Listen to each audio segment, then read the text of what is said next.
Hey, salut à tous, c'est vendredi et vendredi, c'est Riff.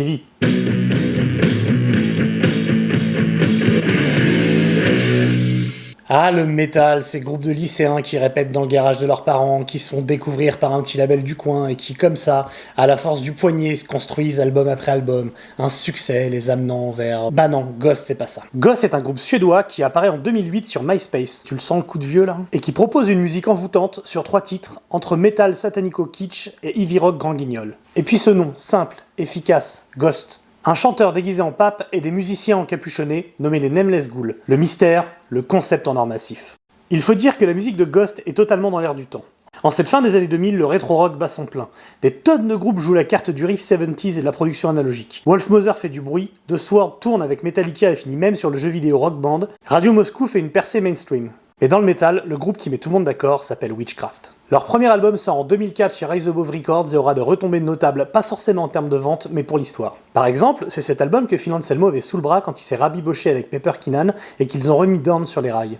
C'est cet album aussi qui remet en selle Pentagram, et c'est cet album qui lance une vague, que dis-je une vague, un tsunami de groupes suédois de rétro-rock. Graveyard, Horizonte, Kamchatka, Asteroid, Moustache, ouais il y a un groupe qui s'appelle Moustache, Trouble Horse, Mamont, Alas, Un grand brun. Voilà. Sympathique. Exactement. Mother of God, Swamp, j'adore Swamp, Blue Spills, j'aime pas Blue Spills, un tsunami je t'ai dit. Et cet album sort donc chez Rise Above Records, label anglais tenu par Lee Dorian, spécialisé jusque-là dans le doom et le stoner, avec son propre groupe Cathedral, Electric Wizard ou Orange Goblin. Donc Lee Dorian, en bon passionné des 70s, a commencé à sortir dès 2000 des trucs comme Firebird, le side project blues rock de cette vieille carcasse de Bill Steer. Il créera même en 2014 une branche à son label, Rise Above Relics, pour sortir ou ressortir des albums cultes des années 70 et 80. Witchcraft marche bien, et Dorian sent qu'il y a une scène à faire émerger. Il signe alors avec plus ou moins de succès Circulus, Gentleman's Pistols, Bill Steer encore toi, Blood Ceremony ou Admiral Sir Cloudesley Shovel.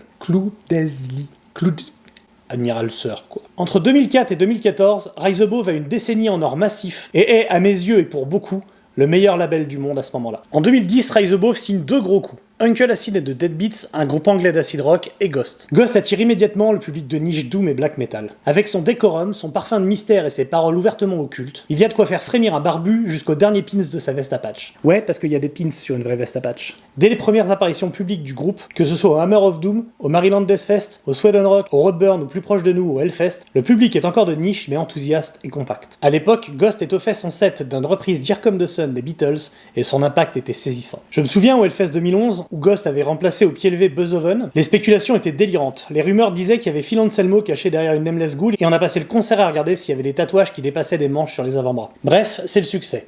Rise Above n'arrive plus à suivre et Lee Dorian est obligé d'embaucher un mec pour s'occuper uniquement de Ghost. Très vite donc, il libère le groupe qui signe chez Universal. Et comme beaucoup de fans de la première heure, j'ai vu le groupe partir vers d'autres sphères et je l'ai accompagné vers le succès. Prends ton envol, petit groupe, je suis fier de toi.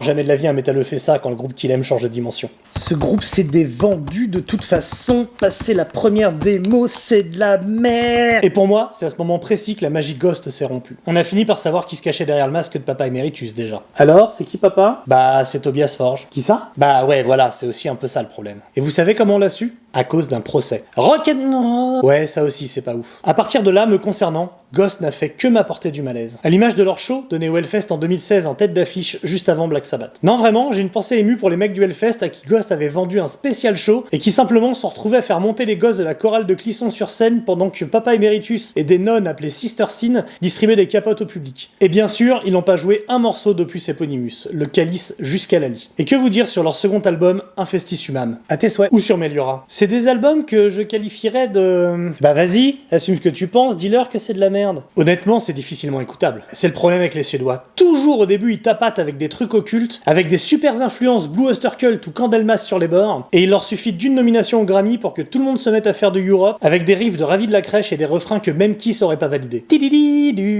Non, c'est pas sérieux. C'est pas sérieux. Alors oui, il y a un ou deux titres un peu mieux que les autres. Hunter's Moon, tout ça, oui, d'accord. Un refrain de temps en temps. Mais franchement, C'est la médiocrité totale, ces trucs. Préquel, 4ème album sorti en 2018, est un peu meilleur. Attention, hein, ça reste un truc que je peux pas écouter d'une traite sans faire une crise d'épilepsie, je suis pas en train de vous le vendre comme un album correct. Mais bon, soyons honnêtes, le groupe vend des palettes d'albums et remplit des salles immenses. C'est pas un succès, c'est un raz-de-marée. Rats. Alors maintenant que je vous ai bien raconté ma vie, que vaut Imperia, le nouvel album sorti aujourd'hui? Non, faut pas exagérer, c'est pas bien. Mais, je vous le dis honnêtement, j'arrive pas à comprendre ce qui vous plaît dans Infestis Human, à tes souhaits, ou dans Meliora. Parfois même, j'ai l'impression que le monde entier me fait une blague depuis des années. Eh psst, venez, on fait croire à Mathieu qu'on est tous fans de Ghost alors qu'on aime pas, il va rien comprendre, c'est rigolo. Pour Imperium, par contre, je peux comprendre. Ah, c'est pas un album pour moi, mais au moins il est pas composé avec les pieds d'un cul-de-jatte. C'est pas vraiment métal d'ailleurs, mais c'est que du tube. Un tube, généralement, c'est long et c'est creux. Il y a de vraies trouvailles, un gros refrain, et il y a même un morceau qui m'ambiance un peu. Call Me Little Sunshine, plus 80s tumeur. Ce morceau, il donne immédiatement envie de marcher au ralenti de nuit avec des lunettes de soleil. Ouais, ça sert à rien, mais c'est tellement la classe. Et puis il y a 20s, une sorte de zouk metal.